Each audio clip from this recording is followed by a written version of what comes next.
All right, let's try this again.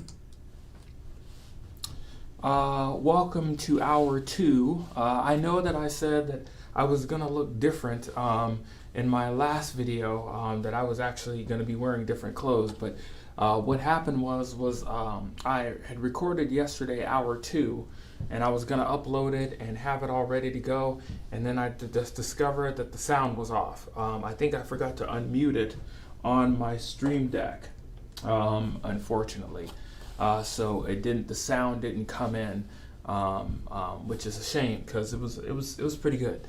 So now I have to redo it. So I apologize. My whole entire goal was to get this up and ready to go and have it this afternoon, so that I can work on some other things. But that's not going to happen. So again, I apologize for that, and I will try to do that again a little bit faster in the future.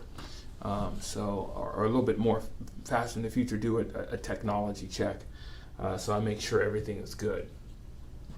Okay, well let's go ahead and get started here and talk about part 2 of somatic, dissociative, and mood disorders.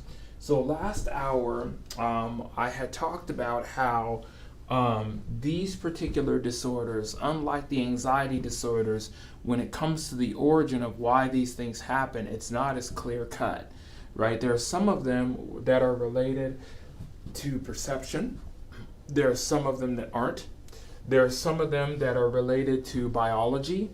There are some of them that are not related to anything at all other than the person wants to gather attention, right?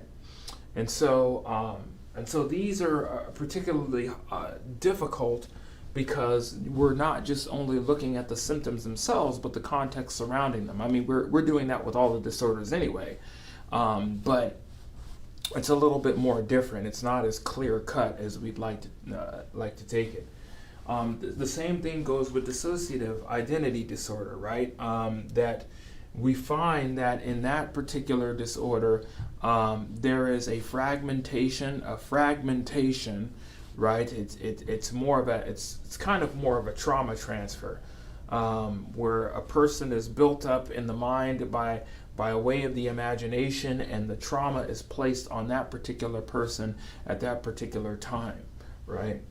So let's go ahead and continue. We ended off talking about mood disorders, persistent depressive disorder, which is formerly known as dysthymia, and it has all of the trappings of major depressive disorder, as we're going to talk about, but the extensive time is different, right? And the extensive time for major depressive disorder, it is not major depressive, but persistent depressive disorder, is 2 years, okay? I'm gonna go ahead and turn on this screen here. Is 2 years. So a person needs to have these particular symptoms found in major depressive disorder for 2 years before they're diagnosed with that, right? Now, what's interesting is you'll see the same kind of criteria that's found in persistent depressive disorder than a major depressive disorder. Okay, so we'll take a look at that.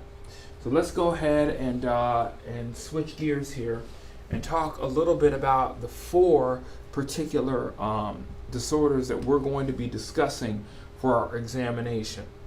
Okay?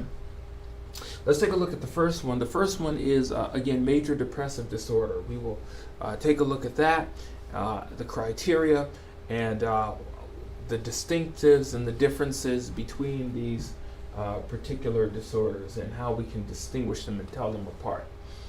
So again, the criteria is 5 or more symptoms. Now remember, in persistent depressive disorder, you only needed 1 of them, right? Or 2 of them, right? But now you have 5 or more symptoms that have been present during the same 2-week period, and a change from the previous functioning, depressed mood, and anhedonia. Okay, so in this particular disorder, we find that the duration of time is significantly shrunk, right? Persistent depressive disorder was 2 years. This one you only need to see 2 weeks, and it's the following is depressed mood and anhedonia. We'll talk a little bit about that. Depressed mood for most of the day or nearly every day is a subjective report or report made by others. That's not too much different from persistent depressive disorder, right? They're very similar. 2, it's markedly diminished interest and pleasure in all or almost all the activities for most of the day. Okay? So we find that an individual who has this is almost similar or acting similar to that of a person who has persistent depressive. The only difference between, well, we'll talk about the differences in a second, but I don't want to get too ahead of myself. Let's go ahead and look at some of the, the criteria. Significant weight loss when not dieting or weight gain, right? So in persistent depressive disorder, this isn't mentioned at all, if you go back and look at it. But in major depressive, this is. Right? Insomnia or hypersomnia nearly every day, right? So in this particular one, this is mentioned, right? The insomnia or hypersomnia nearly every day. It's the same in persistent depressive. One of the reasons why this is not is because this is extreme disorder. This is not, it's not a low-grade disorder. A person who has a low-grade disorder is still able to eat, they're still able to function. A person with major depressive disorder will either don't eat, or they will eat, overeat, right? And usually, most of the time when they overeat, it's usually like not healthy things. It's usually, your high caloric, high carb, high fat, high sugar content, right? Because of the way it makes them feel when they're eating it. Oh, whoops! How did I do that? How did I do that? Sorry about that. Okay, let's continue here. Excuse me. All right. Psychomotor agitation or retardation nearly every day. So again, persistent depressive disorder didn't have this either. Okay. This is where it basically affects your movement, your kinesthetics. You're either laying around not doing anything all day, or your body begins to start to respond with, agitation, right? There's a kind of a bit of a movement that goes on with major depressive disorder. But this is not included in persistent depressive disorder. Again, because the persistent depressive disorder is a low-grade depression. Fatigue or loss of energy nearly every day. That was one of the features of PDD, right? Feelings of worthlessness or excessive inappropriate guilt. We did not see that in this one, in PDD. Okay. Now that's not to say that it doesn't show up in PDD. It just means that's not one of the features or factors in PDD. Okay. Diminished ability to think or concentrate nearly every day, and recurrent thoughts of death. This is again something that was not found in persistent depressive disorder, in PDD, right? That in this one, this is prominent in this particular disorder, but in the other disorder, persistent depressive, it's not prominent, right?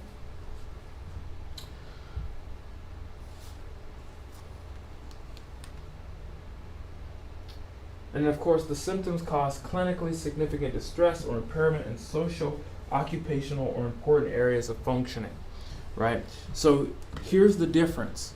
The difference is that in this case, this is an extreme depression, an extreme state of being, an extreme mood, right? Where a person is laying down nearly every day or mostly every day, They maybe become very irritable.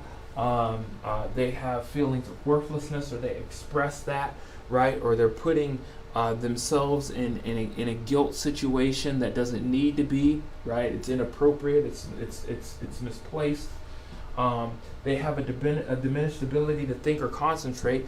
That would make sense, because depression essentially is a limbic exercise. It's a limbic system exercise, limbic system activity. Okay, so we know that when the limbic system is on and it's feeling threatened or something like that in some way, it diminishes the ability for us to think clearly. Also, in addition, if a person is not getting proper rest, and they're certainly not eating properly, whether they're not eating at all, or they're eating things that aren't good for them on a consistent basis, that also lowers the ability to focus as well. Okay, and again, just the state of an individual. If an individual is having recurrent thoughts of death, suicidal ideation, not just thinking about death or fear of dying, but they're actually talking, well, maybe the world would be better off without me. Maybe people wouldn't miss me. People would be happy that I'm gone. No one would be sad that I left. Things like that. If they're beginning to start to express this ideology, then major depressive disorder is in play. If they have a diminished amount of pleasure in daily activities, those who have persistent depressive disorder, they may feel a low-grade depression, but they still enjoy activities. Okay, they're still able to watch comedic movies. They're still able to enjoy life. They'd like to go out and hang out at the park and things like that. It's a low grade. It's always there, right? It's always kind of in the back of the mind, right? Or they always feel it in their body, right? But major depressive disorder doesn't want to do anything, or very little. Okay, so that's kind of the difference. And of course, the duration of time, the 2-week period that you can see there on your screen, is different from the 2-year period that persistent depressive disorder happens. Now, a person can have major depressive disorder for a long time, and if it reaches that 2-year threshold, it can be diagnosed as persistent depressive disorder. It can be, because it meets the 2-year threshold, and you only need 1 or 2 of the symptoms to meet the criteria for that. So you can be diagnosed with that if the major depression goes on for a long time. Yeah.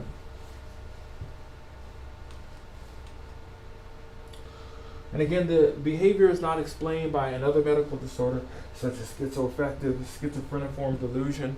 We're going to talk about those psychotic behaviors next week. I cannot believe we are in week 4 already. I cannot believe that. This class is just flying by. We might have to cut down some disorders to meet our threshold, because there's a lot to get to. All right, well, let's go ahead and continue here. This episode is not attributable to the direct physiological effects of a substance. So schizoaffective disorder, schizophreniform, we will talk about next week.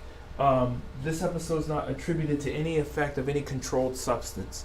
So we're talking alcohol, we're talking drugs, we're even talking even other medications, okay, that individuals are taking. So you'll learn a little bit about that in psychopharm, or next class in physiological psych. We'll have a class, just a small, short, brief class on psychopharmacology. But in any event, this is major depressive disorder. So, due to sometimes major depressive disorder, a person may have it, but it may exhibit. It may be exhibited differently to certain people in certain ways. Okay. Let's go ahead and take a look at how that happens, or what type of subtypes of depressive symptoms that a person could have. First of all, there's anxious distress. So someone can have anxiety, just anxiety. I'm not talking about generalized anxiety or acute anxiety. They have a feeling or a sense of being anxious. Okay, if one has that and shows signs of depression, and meets the criteria for that, you would put that subtype. They have anxious distress. Okay. There's also known as what's mixed episode, or mixed features. So there's a presence of at least 3 manic or hypomanic. Okay. Now, you can get a manic diagnosis in and of it by itself. We'll talk a little bit about that when we go into mania in just about several minutes. Okay. And then there's hypomanic. Remember, hypo is under, right? And then you have manic. We'll talk a little bit about that, but it essentially means that they have some of the symptoms of mania, but they don't actually reach they don't have the full criteria for mania. So we'll talk a little bit about that. Okay? They have mixed features. So they have at least 3 manic or hypomanic symptoms, right? But they don't meet the full criteria for either one of them. So you would just put mixed features. Okay. Then you have melancholic features, the ability to experience pleasure, which is known as anhedonia, right? Anhedonia. Now, what makes this subtype different from what's on the criteria? Well, what's on the criteria is a diminished decrease. I mean, it's a diminished, a markedly diminished decrease of pleasure in daily activities. So if they were a 10 and now they are a 5 now, or a 3 or a 2, right? Now that they have this, that would be considered a markedly diminished, basically a lack of pleasure in daily activities, right? However, there are some people that have an inability to experience pleasure. Okay, so it's at first they were a 10, now they are a 0, right? And it doesn't matter, right, what it is. Okay. So then we would put down melancholic features, that they have major depression and they are in melancholia. They don't experience any sort of pleasure at all. Nothing. There is a movie that's out called Melancholia. It's not out. It was out for years. It had Kristen Dunst in it of Spider-Man fame. It's really kind of an interesting movie. There's no dialogue in the movie. There's none. I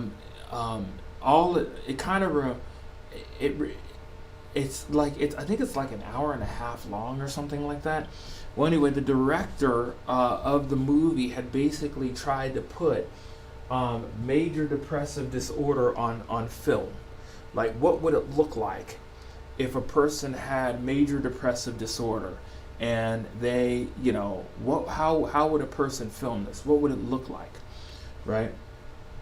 And so it's really kind of interesting. So the whole premise of the movie is essentially the world's going to come to an end. One of the orbits of the planet went off of orbit and is spiraling out of control, right? And the planet, it might even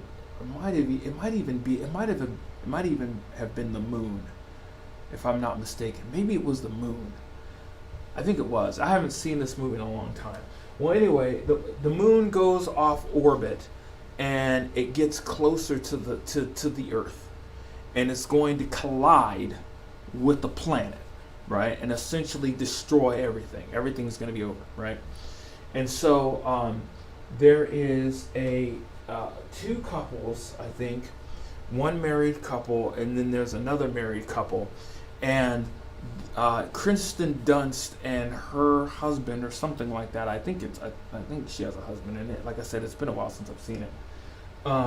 They end up going to this one big old huge mansion in the countryside. Okay, and they're kind of gathering together for a last kind of hoorah, to kind of be with each other before the world ends, right? And so the whole story is essentially hopelessness, despair, right? That's how a person feels when they have major depression and melancholy. And basically the movie ends with them basically just being destroyed. That's kind of the idea, right? The whole point of the movie was to show basically the hopelessness and the helplessness of depressive disorder. It's an interesting movie. I would not watch it here though, because there are some kind of some adult themes that may not be suitable for viewing. But if you have a chance to watch it, I would watch it. It's kind of interesting. Psychotic features: one who experiences delusions or hallucinations. That can also be a subtype of depressive symptoms, where, excuse me, the major depression can throw someone into a psychotic episode. Now, what's interesting about this too is we find that those who experience these also may have major depressive disorder as well, because of the fact that they're experiencing this. So you can go either way with it. I guess it's kind of a what came first deal. If the major depression was there before this, then you would put major depressive disorder with psychotic features. If the psychotic features were present and they experienced this, then you would either put delusions or schizophrenia or something like that, and then put as a second diagnosis major depressive disorder. It's kind of what comes first, right? Catatonic features. Catatonia is interesting. We're not going to study it in this class, but perhaps maybe in the master's course, you guys could take a look at it. Catatonia is interesting. So kind of think of it like this. A person is so overwhelmed. We talked about this the first hour, right? When trauma happens and when people have an inability to cope with things that are overwhelming for them, they usually respond in different ways, right? We all do this when dealing with things that are overwhelming for us, right? Some of us respond by isolating ourselves. Some of us respond by pretending that it didn't happen, or maybe even minimizing it, right? Minimizing the effect of what happens. So a person who experiences catatonic behavior, when they become overwhelmed, they freeze, and they stay like this for a long time. It's like it's almost kind of like they're paused in motion. Okay. It's really kind of fascinating. In this sense, the depression has become so bad. The major depression has become so bad, so hard, so fast, right? That they just check out. You know what I'm saying? They just it's like close it up, lock it down, turn on the lights, turn off all the lights. We're gone. They just check out. Okay. Again, it's a fascinating catatonic behaviors. Atypical features: positive mood reactions to some events. When someone reacts differently than what the event is. An interesting example of this is I was watching Hoarders about a couple of days ago, I think, and there was a woman there who basically had trash on the floor. her teenage son was living there.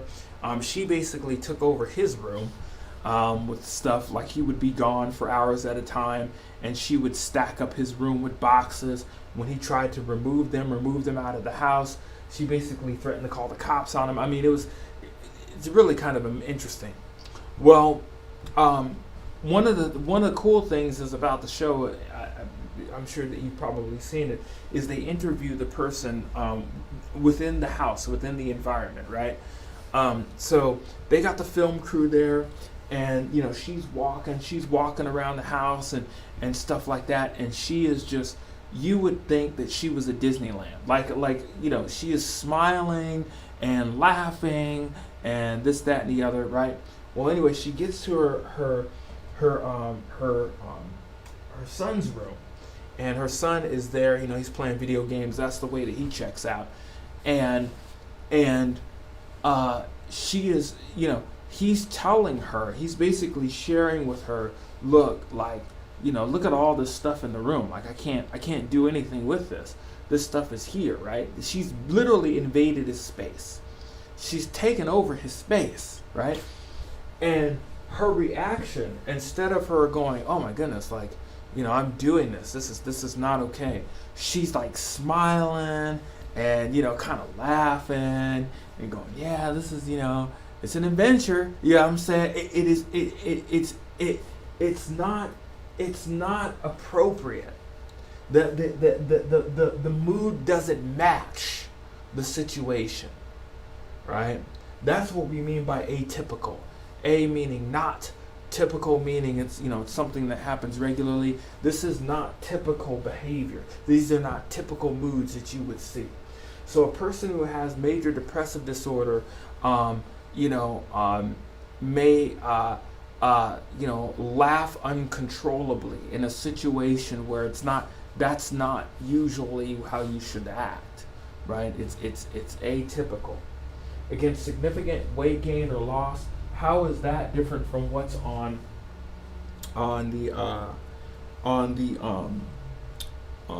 criteria? Well, we're talking about a significant amount.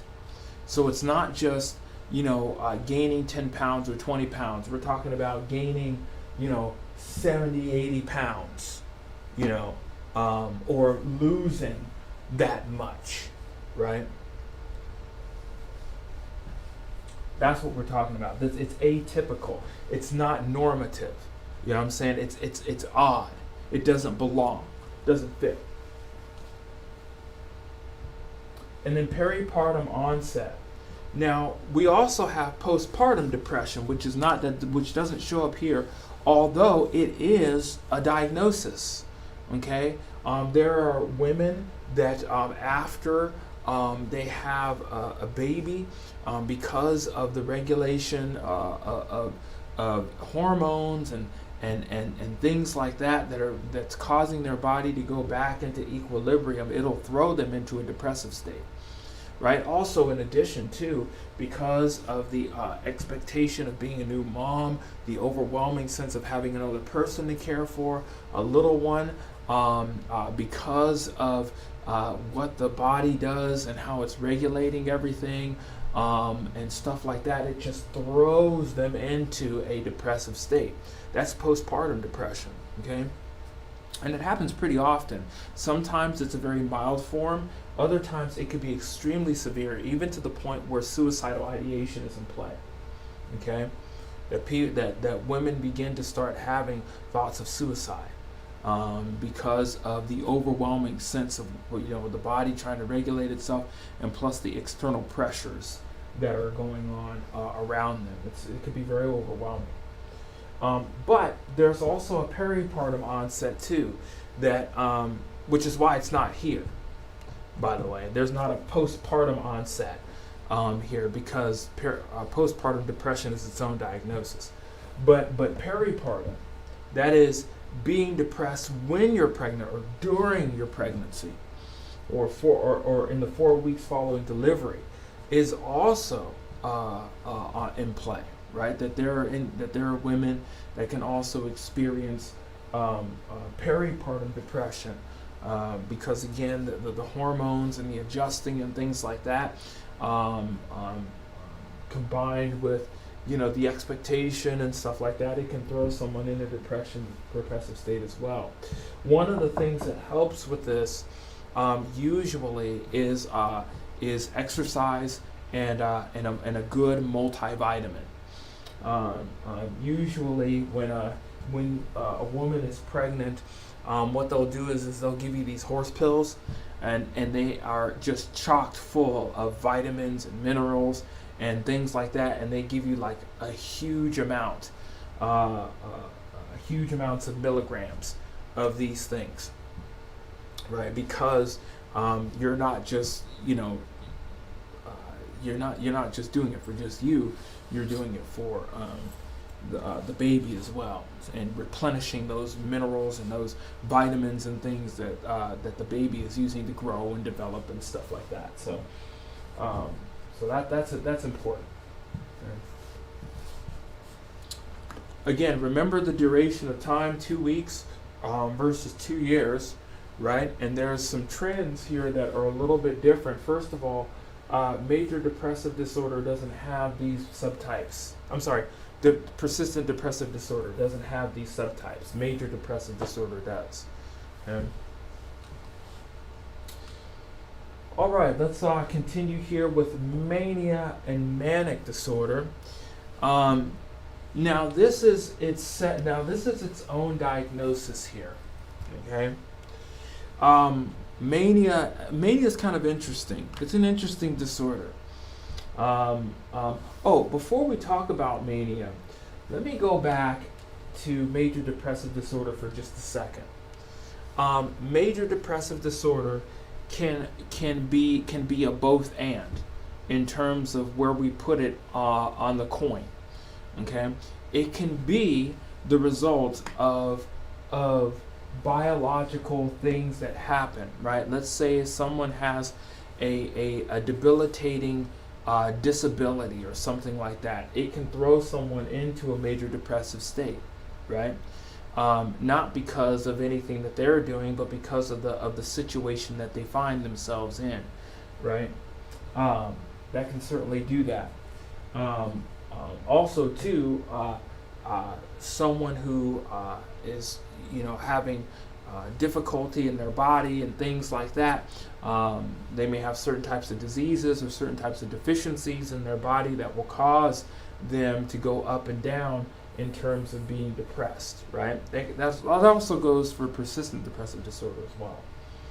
Now, it can also be on the other side too. For example, if a person gets caught and ends up going to jail, right, it could throw them in a major depressive state too because of where they're at, right? So this is one that can go on either side of the coin, depending on the context, right? It could be due to some ailment or some illness, right? It could be due to the fact, it could be due to perception, but it can also be due to also the active acts of sin and someone facing the due punishment for that. Okay. All right, now we can talk about mania and manic disorder. So I want you to take a look at these pictures here. And I want you to notice that even though it's a male and a female, and even though one is black and the other is white, and even though they are different, one of them has their hair out and you can see their face clearly, and the other one has kind of it covered, notice the expressions on their faces. They are very similar, right? For example, let's take the individual on the right with the orange hair. Okay, notice the look in her eyes. Okay, and then notice his eyes. It doesn't appear to be like a regular smile or regular face. There's something beyond that is odd. It's not a smile. As a matter of fact, these two young individuals, this is a manic episode they're going through. I actually chose these pictures on purpose. Okay? Notice the smile on both of them. You can't see his because he has his covered up there just a little bit. You can see a little bit of the teeth there and stuff like that. But look at the way that they're smiling. It's not. It doesn't seem natural. Okay. It looks like she's looking at the camera, but she's not really. She's kind of off. You know, are you there? You know, she's kind of off in La La Land, right? He's having a manic episode too much to where he's actually tearing up, right? He's tearing up. He's actually getting wet under the ducts there. Okay. The point is that this type of disorder, mania, is an eccentric, intense. It is like a rush of anything. A person who experiences mania cannot sleep. Okay, they cannot sleep. They engage in risky behaviors. They can be super fun or super terrible, or a little bit of both, right? Let's take a look at some of the criteria for manic episode. Let's look at a definition first, and then we'll talk about that. It is a distinct period of abnormally and persistently elevated, expansive, and irritable mood, and abnormally and persistently increased goal-directed activity or energy, lasting at least 1 week. Most individuals who have mania don't sleep. All right, they don't sleep for days at a time. After they're down off of their mania, they will crash usually. Okay, and they engage in goal-directed activity. What does that mean? That means that they're constantly completing things and then going on to the next thing.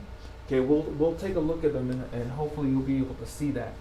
During the period of mood disturbance, which is what mania is, and increased energy or activity, 3 or more symptoms, or 4 if the mood is irritable, are present to a significant degree. Okay, and they represent a noticeable change. Usually a person who is having a manic episode, people assume that they're on something, like they're on, some type of drug, or whatever, because of the odd behavior that they experience. Okay? And it's a noticeable change from usual behavior. They don't notice it. So it's kind of like a person goes like this, and then all of a sudden they just go off the charts. Okay? Let's take a look. So an inflated self-esteem or grandiosity. Now I know for us as believers, this is something that we try to avoid at all costs, right? The inflated sense of self, right? And we talk about that often. However, this is not an inflated sense in our perception. The inflated sense of self comes from the idea of our perception of how we perceive ourselves in light of everyone else, right? We think we're better, and we despise others, right? This inflated sense of self or self-esteem comes out of the fact that one is having an episode.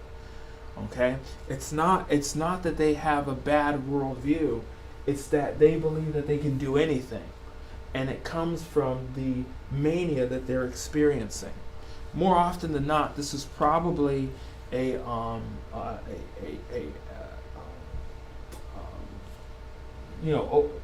some brain activity going on that may seem to be off. Okay, but it doesn't. But I want to get that straight. That this is not the inflated sense of self that we're talking about, because that inflated sense of self that we're talking about comes from the fact that we perceive ourselves to be a certain way. This is coming from just the episode itself. They don't usually act like that. Does that make sense? Decreased need for sleep. feels rested after only 3 hours of sleep. That's an average. Most people who have manic episodes don't sleep. They don't. They are wired and ready to go. Okay. There is a more talkative than usual or pressure to keep talking. There's a video that you're going to see concerning this manic episode. You're going to see it. And I believe the girl in there is 12. She's a 12-year-old young girl. You'll see the picture here in a little bit. And you will see her. She has an inflated self-esteem or grandiosity. I think she wants to sing or something like that. She feels that she's the best singer in the world. She can't sit down.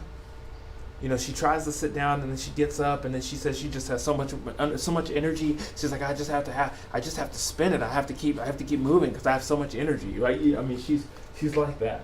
She's talkative. The counselor can't get a word in edgewise because of how she's talking and at the rate she's talking. Flights of ideas. You'll find that those people who have manic episodes have what is known as racing thoughts, which is why they're more talkative, because they feel that if they don't get it out, right, they're going to explode, or they're going to forget it, or they're, or whatever the case is, right? They're trying to keep up with their thoughts.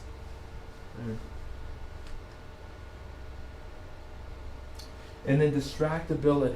Again, you'll see all of this in the video that you're going to watch, that I will post as a link under this lecture.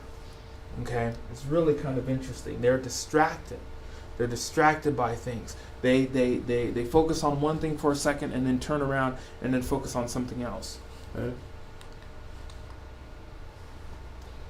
Increase in goal-directed activity. So these are people that will work for hours at a time. Sometimes they will engage in risky behaviors, such as being sexually promiscuous and things like that. Again, this is not how they usually act. This isn't the way that they usually act. They're being driven by this mania that's happening. Okay? And then excessive involvement that have a high risk for painful consequences, right? Engaging in unrestrained buying sprees, which means they're spending their money and putting themselves possibly in debt and at the risk of not being able to fulfill their obligations in that regard. Sexual indiscretions, that is, basically not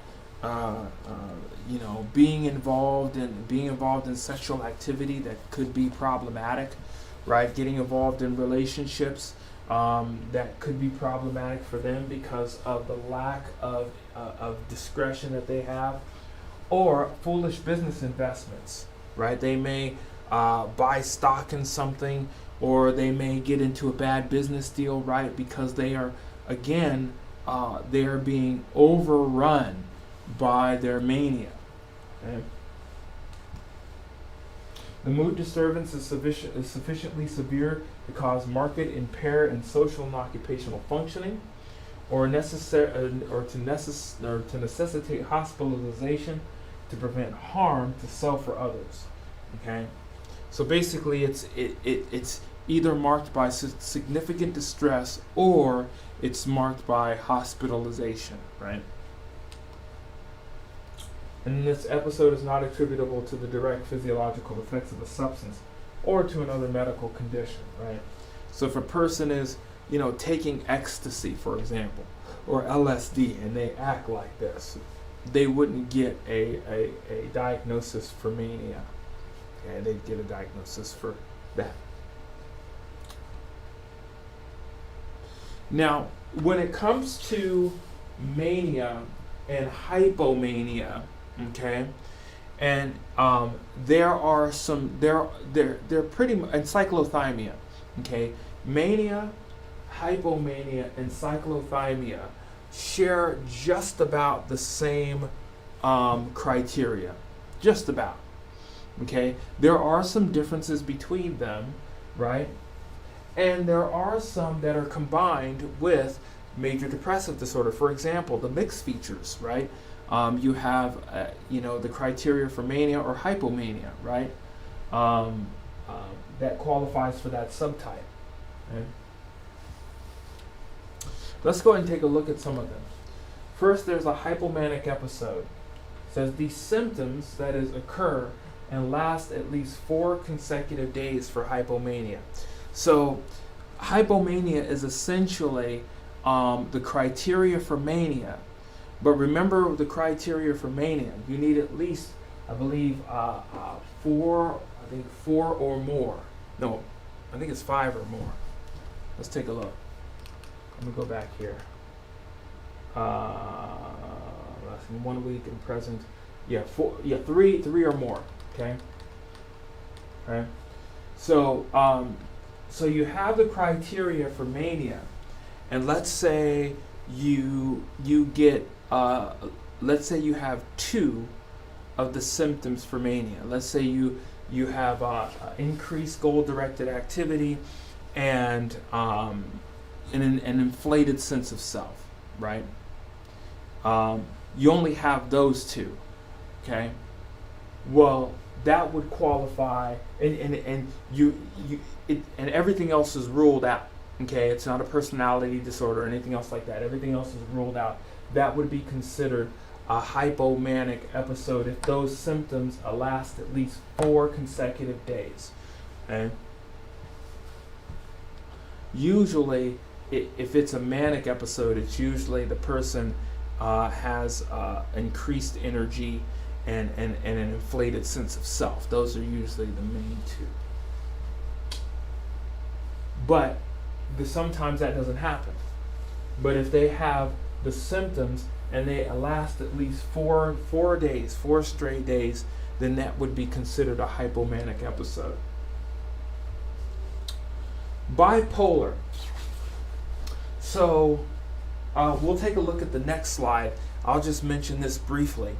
That in order for someone to qualify for a bipolar 1, there's actually 2, okay, 2 bipolar. In order for them to qualify for at least bipolar 1, they would have to have at least 1 manic episode with major depressive disorder. Okay? But we'll talk about that in a second. And then there's bipolar 2.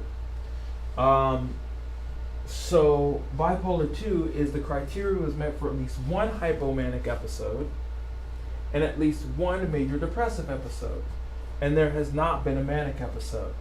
So, because remember, the mania is for this, right?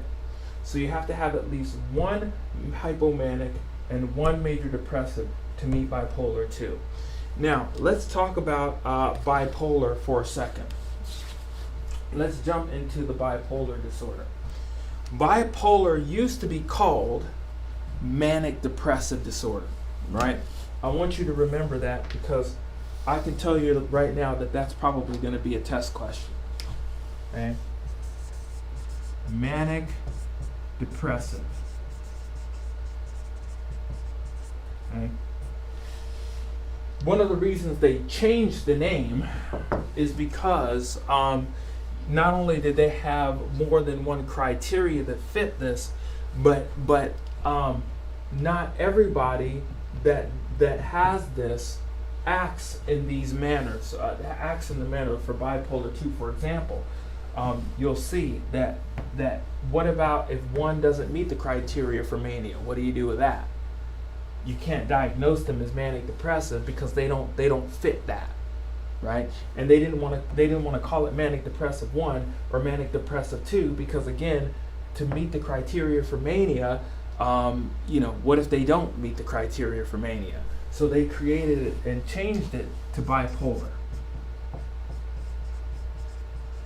Okay. That means that they're on opposite sides of the spectrum, right? They are depressive and they're manic, right? And then that kind of takes care of that issue with the manic depressive, and then they just put it as 1 or 2, and then that solves that problem. That's one of the reasons why they changed the name, because sometimes people with diagnoses that have manic depressive don't fit the criteria for mania, right? Like hypomanic, for example.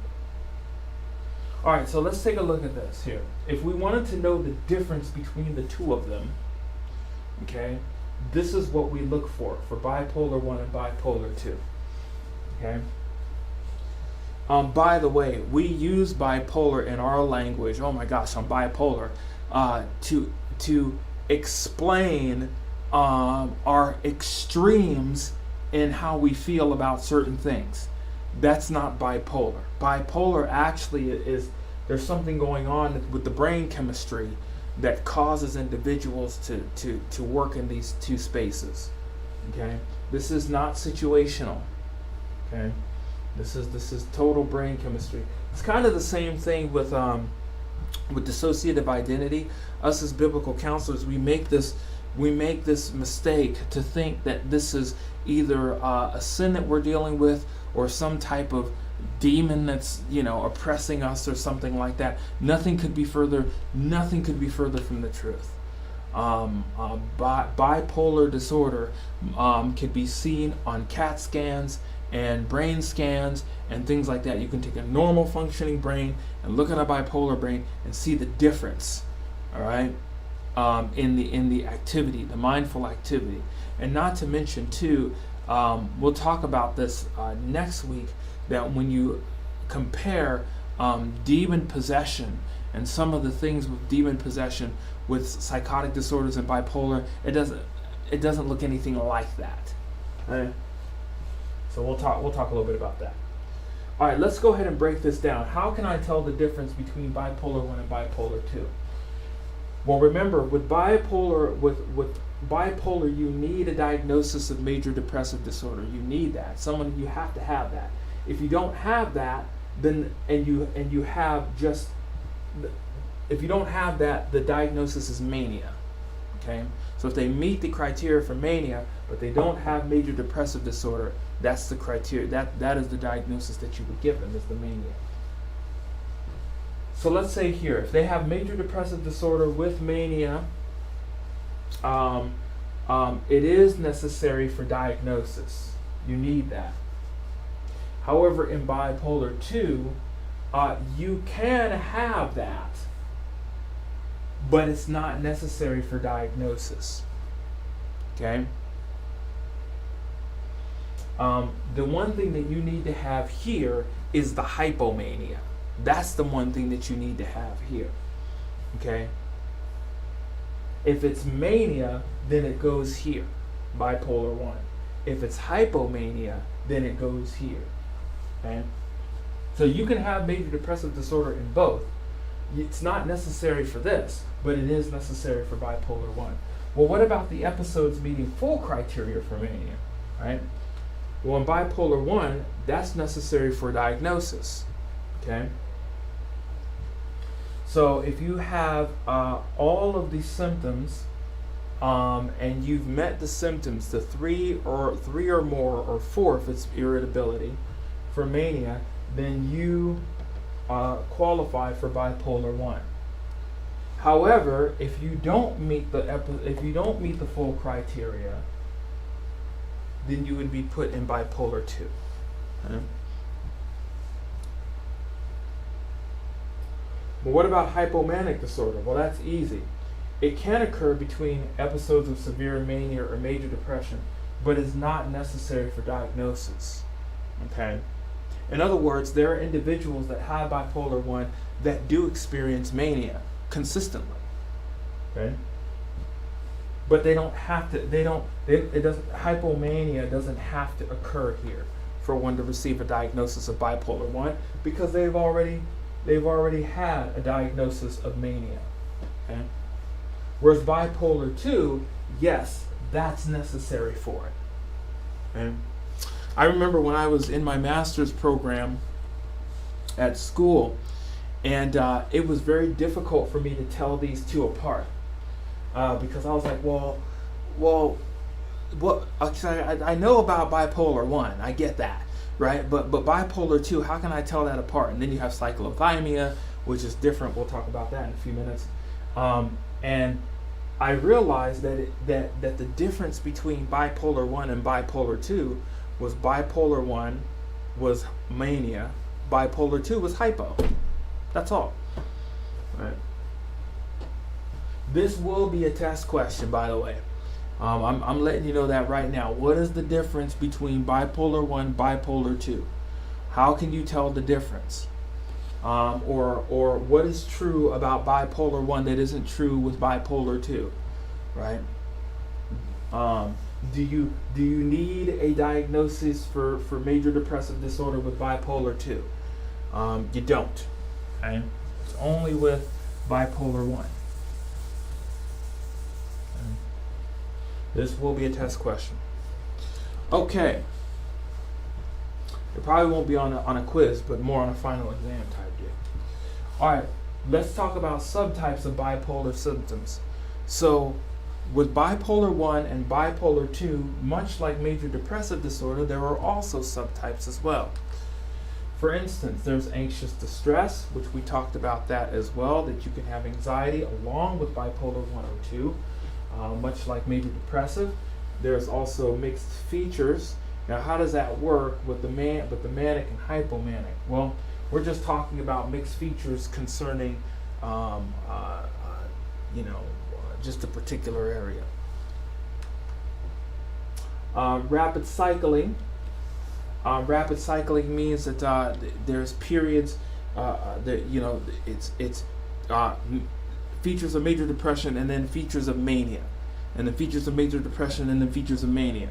It'll go on. Now remember, in what was I going to say? Bipolar 1, you only need one episode.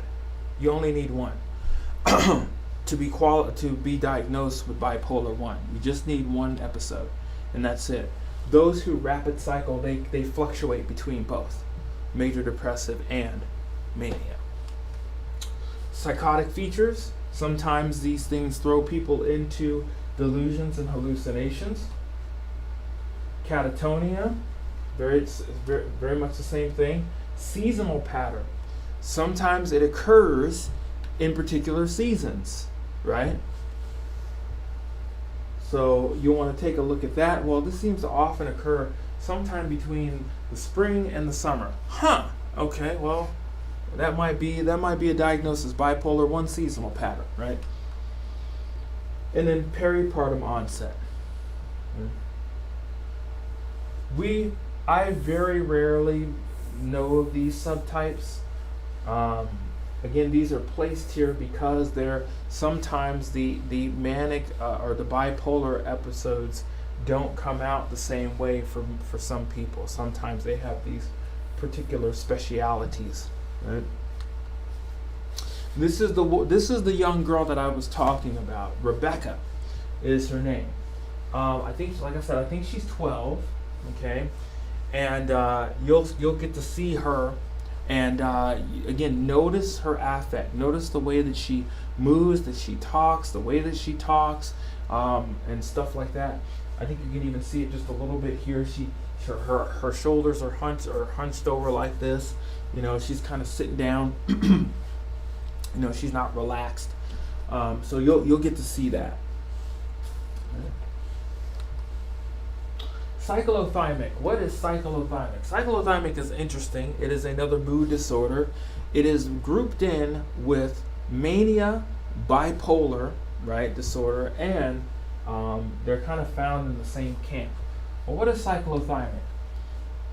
Well, for at least 2 years, there have been numerous periods with hypomanic symptoms that do not meet the criteria for hypomanic episode, and numerous periods with depressive symptoms that do not meet the criteria for major depressive episode. So they have symptoms of hypomania. It doesn't meet the criteria for mania, nor does it meet the criteria for hypomania either. Okay? They have the symptoms, or one symptom of it, right? And they have symptoms for major depressive, but they don't meet the criteria for major depressive. Okay? And this occurs over a period of 2 years. Right? It says during the above 2-year period, the hypomanic and depressive periods have been present for at least half the time of that, and the individual has not been without these symptoms for more than 2 months at a time. So this is a frequent thing. This isn't something that you have and then you don't have for a long period of time. There's a frequency about these particular affects and these periods that happen. Okay? It says the criteria for major depressive disorder, a manic and hypomanic episode has not been met. Right? It hasn't been met. Okay. So they have the symptoms, but not enough symptoms for it to render it hypomanic or anything else like that.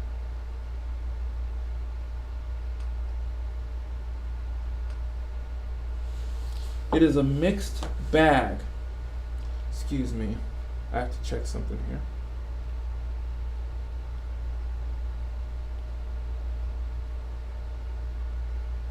Okay, just checking something. I'm sorry. Got to make sure that I'm on time. Got to stay on time because I got things I have to do. So, in other words, there's a mixed bag of mania and depressive symptoms, but are not enough to give the criteria for all three of them. So it doesn't meet the criteria for multiple depressive disorder. It doesn't meet the criteria for manic depressive. It doesn't meet the criteria for hypomanic, and so it is known as, and the duration of time is 2 years, right? That would fit within the criteria of what's known as cyclothymic. Okay? So think about this. Cyclothymic is the mixed bag. Okay? It's not enough for mania, not enough for hypomania, not enough for depressive. Okay? It's a mixed bag.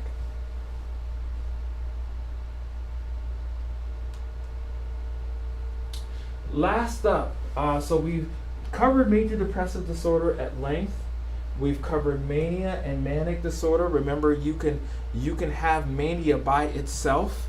Okay, that could be qualified as a disorder as well. You can definitely have that. You can also have when you have mania along with major depressive disorder, this becomes bipolar, right? Or if you have hypomania,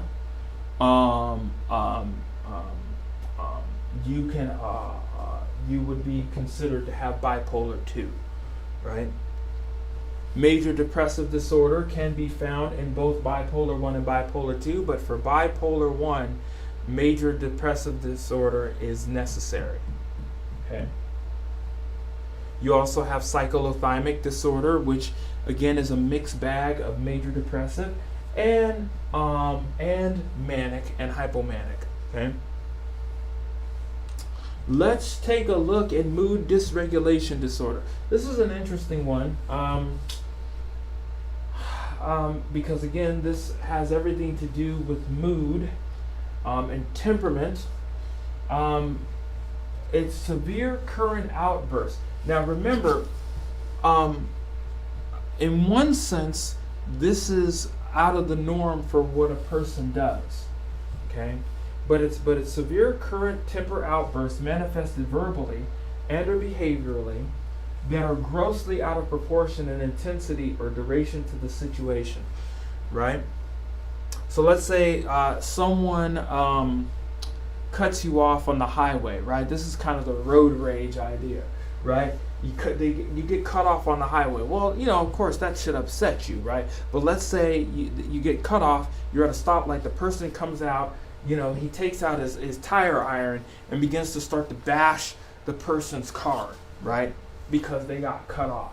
That would be a disruptive mood dysregulation, or at least that would be this particular thing, this particular symptom.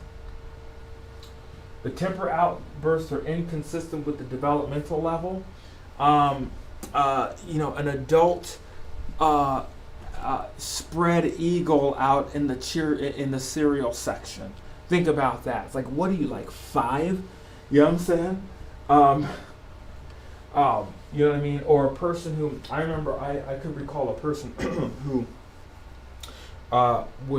he was an Italian, married to one of my friends whose name was Kristen.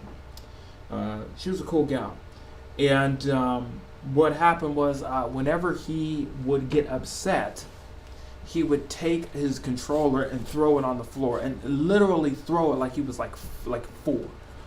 Okay, that's kind of the idea. The temper outbursts occur on average 3 or more times per week, so there's a frequency involved here. This isn't just a rare thing, but there's a frequency involved in this. And the mood between temper outbursts is persistently irritable or angry most of the day, or nearly every day, and is observed by other people. Okay? Again, it's very important.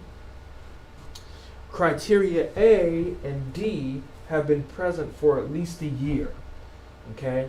So think about when a person gets diagnosed with this. Okay? Think about how many things that they've done to disrupt and everything. Think about that. By the time they come and see us and they have mood dysregulation disorder, they have and the temper outbursts are 3 or more times per week. That's a lot, right? There's 52 weeks out of the year. Each week they've had at least 3, right? Maybe more. When they come and see us, I'm sure that they really don't know what's going on with themselves, right? And A and D are at least A and D are at least in 3 settings: school, work, relationships, friendships, marriage, right? Disruptive mood dysregulation disorder. Right?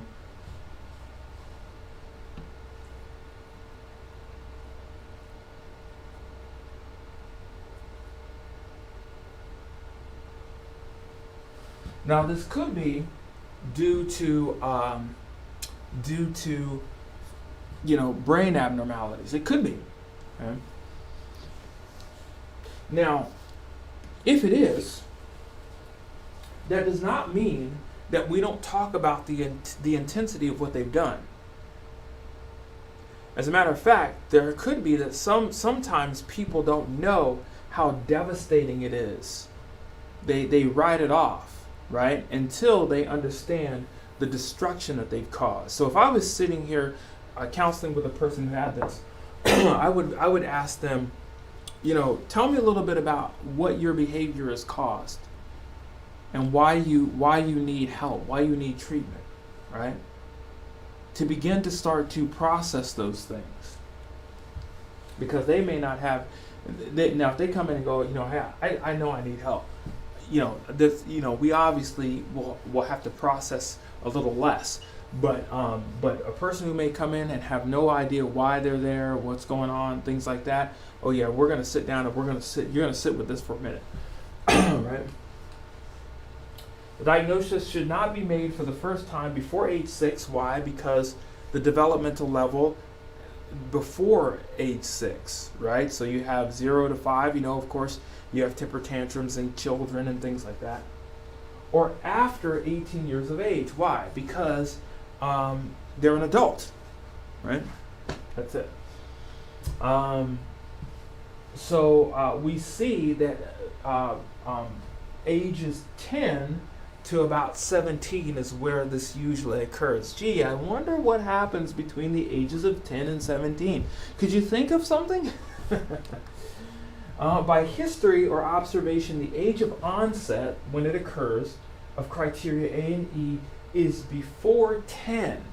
So that means that during this time, there is a developmental thing that's happening and occurring, right? This is the age of young adulthood. Right? There is never a distinct period lasting more than 1 day during which the full symptom criteria, except duration, for an episode have been met. Behaviors that do not occur exclusively during an episode of MDD are not better explained by another mental disorder. Right? Actually, it's DMDD, disruptive mood dysregulation disorder. But that's okay.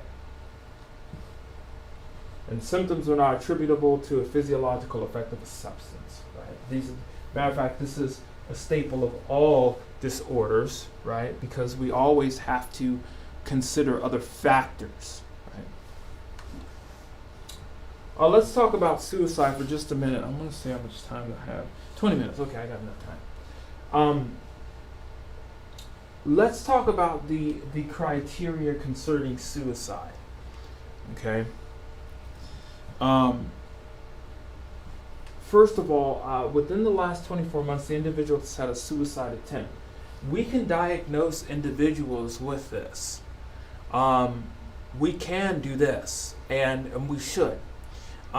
Because not only does it give us a roadmap to how to help this individual, but it also gives us, like let's say they want to go to another counselor or something like that. It's good to have this in the notes so that the counselor understands that, right? Understands what they're dealing with, right?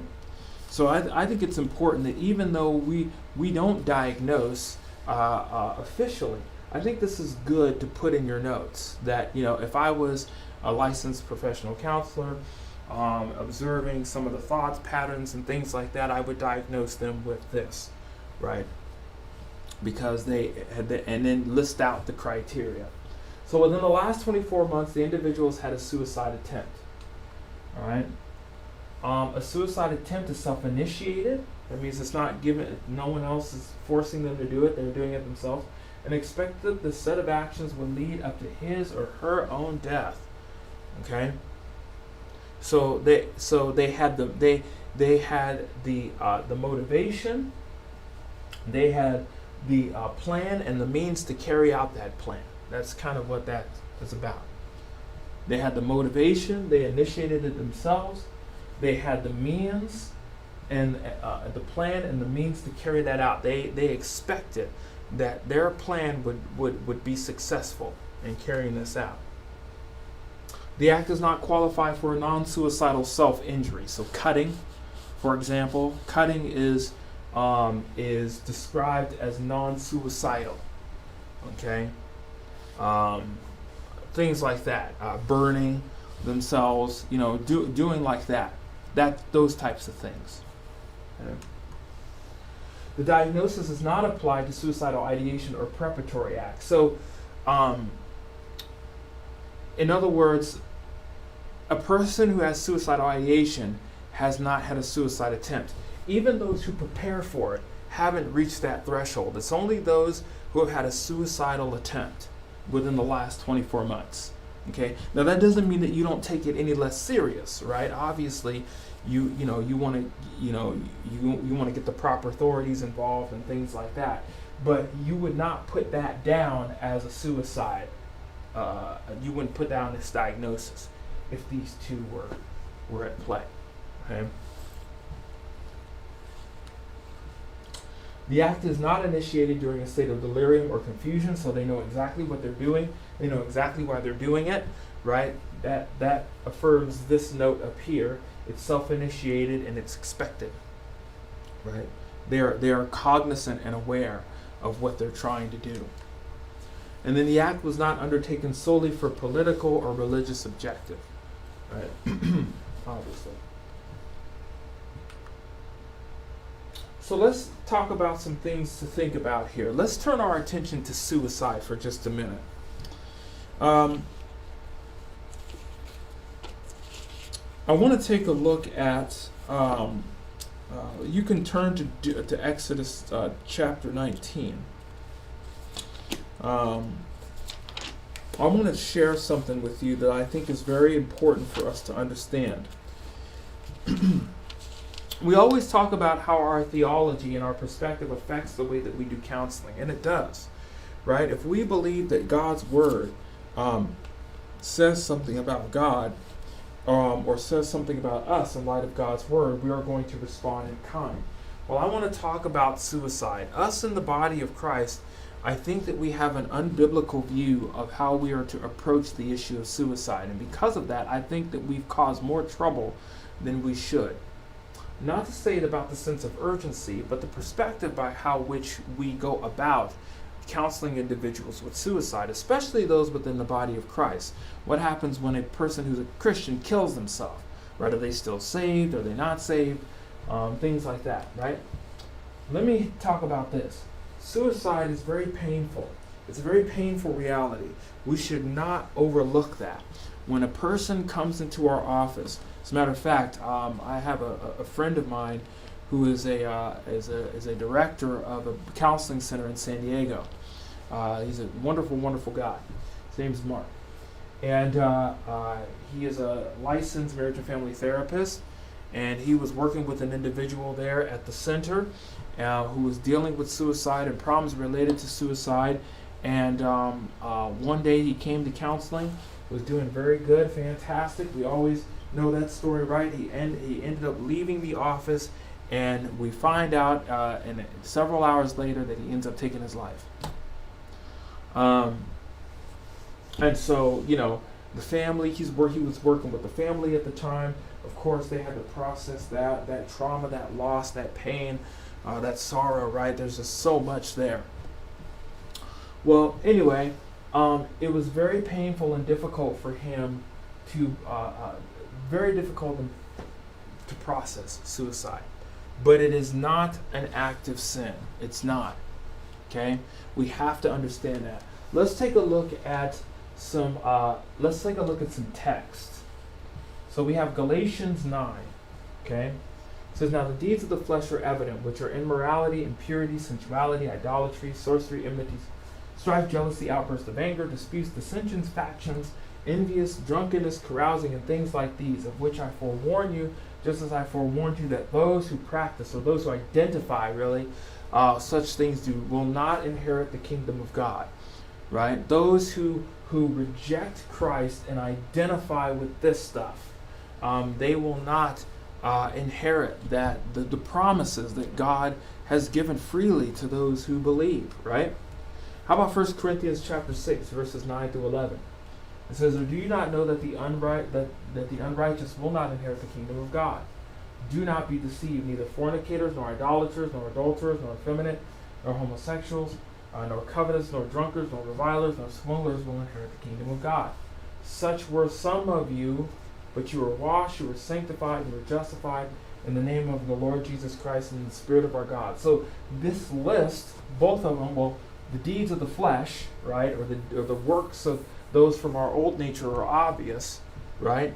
It parallels very nicely with this, right? Talking about those who are before God in this manner.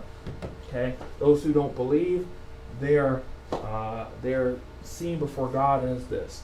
Here's a question for you: out of both of these lists that are mentioned, do we notice suicide in any of these texts? Suicide is not mentioned in any of these texts. Where did we get that suicide was a sin if it's not found in any of these texts? Where do we get that from?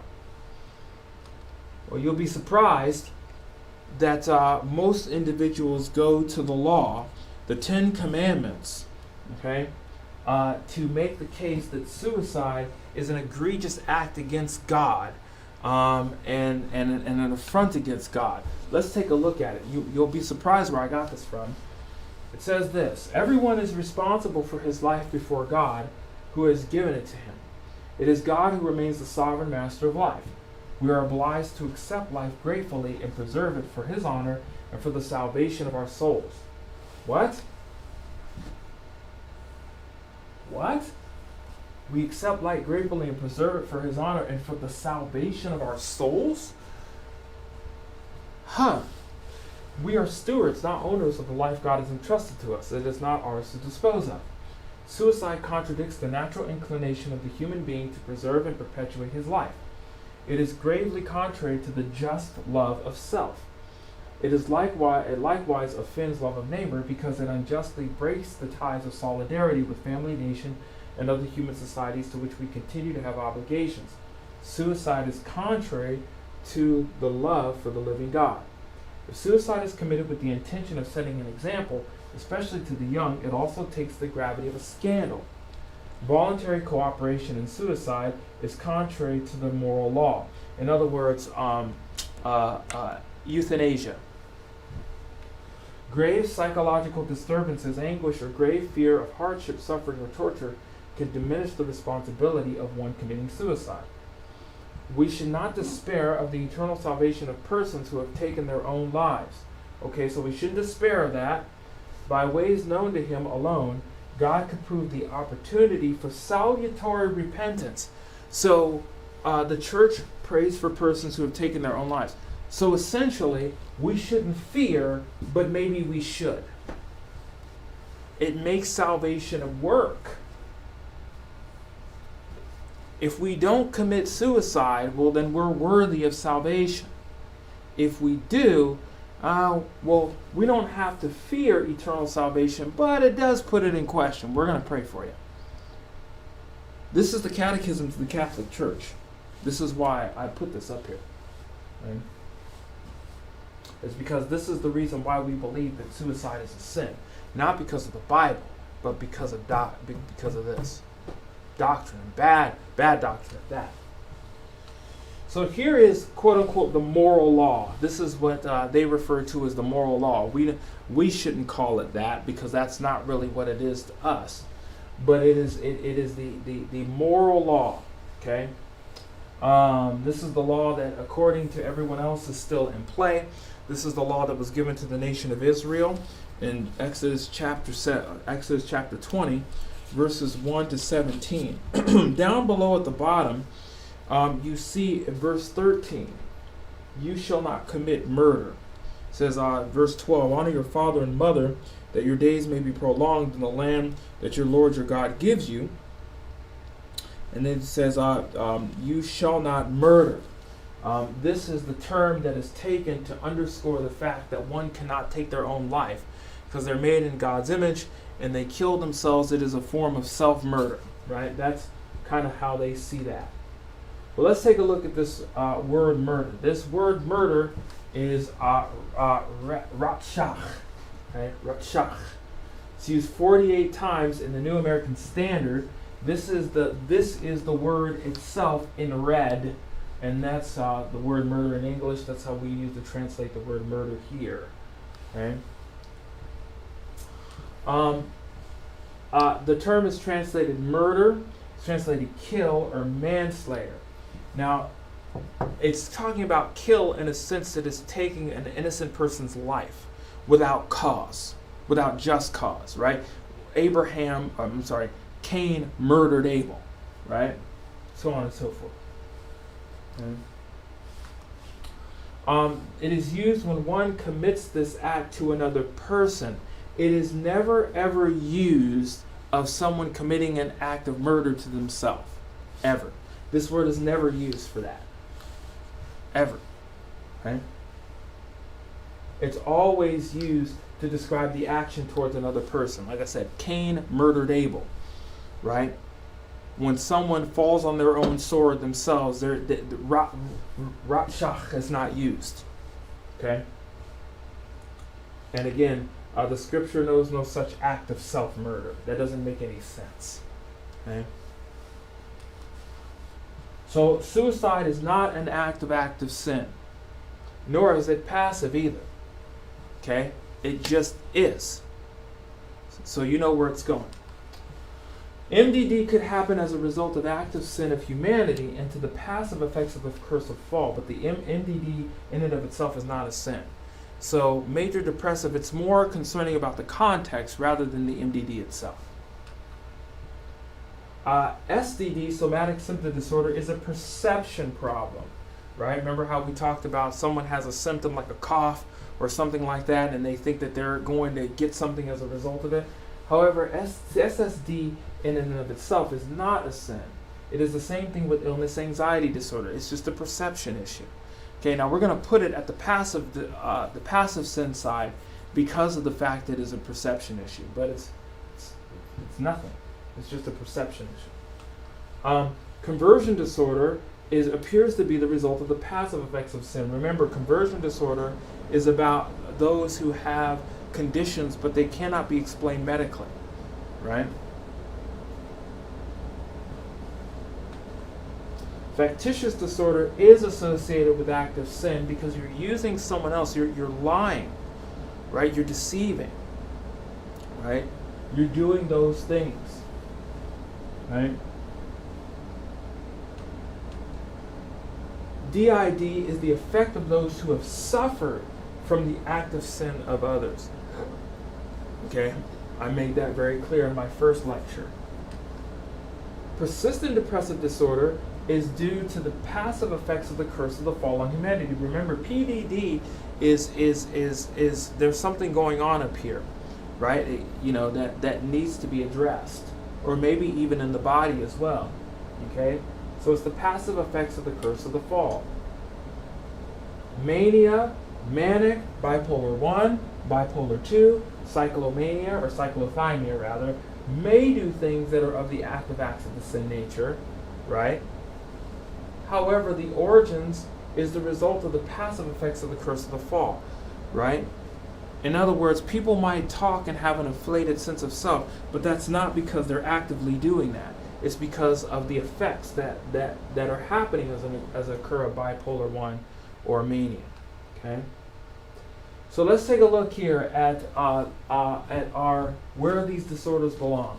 One, we have major depressive disorder. Remember, context is important because it can either fall on either side. Okay. And so we have to dig a little deeper, right, for us to understand those things. 2, somatic symptom disorder and illness, anxiety disorder is under here. We're going to put that here, even though it is just like it's related, right, because of the perception, right, of disease and the illnesses and things like that, right? These are things, illnesses and diseases are an effect of being part of the curse of the fall, and they get fixated on that. Conversion disorder, again, passive effects of the fall, no problems there, right? DID is related to this. That's why we were putting it here, because it's not, they're not doing it. They're having it be done to them, right? PDD, persistent depressive disorder, belongs over here. Manic and mania belong over here, okay? Not over there, okay? Bipolar 1, 2, cyclothymia also belong on the curse of the fall, and suicide belongs on the free space, okay? Because it's neither passive nor active. It's not an active act of sin. We can't put it there because it's not listed along with the active acts of sin. And it's not a passive effect of the sin, a passive effect of the curse of the sin nature. So therefore, it goes in the free space. Notice most of these that we've looked at so far are at the passive effects. We're going to fill this other side up, I promise you. But right now, that's not what we're doing here. We are trying to understand these from a biblical perspective, and I think these are pretty appropriate where they are. And this gives us the picture of how we're going to address these issues, right? That we're going to give them medications, give them tools, skills, strategies, and things like that, so that they can be able to handle and deal with these things in a more normal manner that won't cause so much distress. Right? Okay, so let's go ahead and pray, and then we will end this session. I hope that you have a wonderful time, a wonderful day, and grace and peace to you. Let's go ahead and pray. Lord, thank you so much for who you are. Thank you for your grace.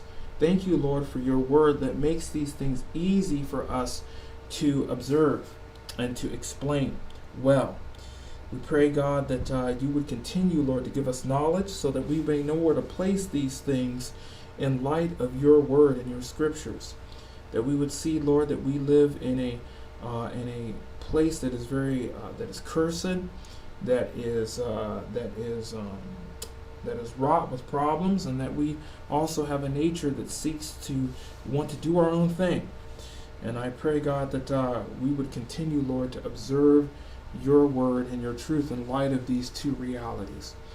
May you protect us, Lord, as we go about our separate ways, and if it be your will, Lord, may this happen again as we continue to examine your word and your truth, and may you be glorified. We love you so much, Lord, for it's in your Son's name we pray. Amen. Grace and peace to you. You have a wonderful week, and if you need anything, please let me know. Email me. And next week we will be exploring psychotic disorders and where we place them on the scale. All right. Grace and peace to you.